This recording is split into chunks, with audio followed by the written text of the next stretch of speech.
jurnal yoki gazeta parchasi. Miyam qursin. 10 yilda har biridan bittadan so'z o'rganganimda edi. Hozir 200-300 so'z bilan bemalol ruscha gaplashardim. O'zi to'qigan yolg'onni aytish boshqa og'izdan eshitilib takrorlangan haqiqatni aytishdan yaxshiroq. Birinchisida sen bir insonsan. Ikkinchisida esa to'tidan farqing yo'q.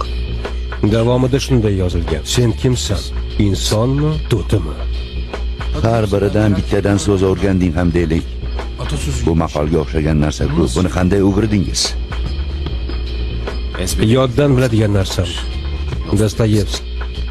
Jinoyat va jazo.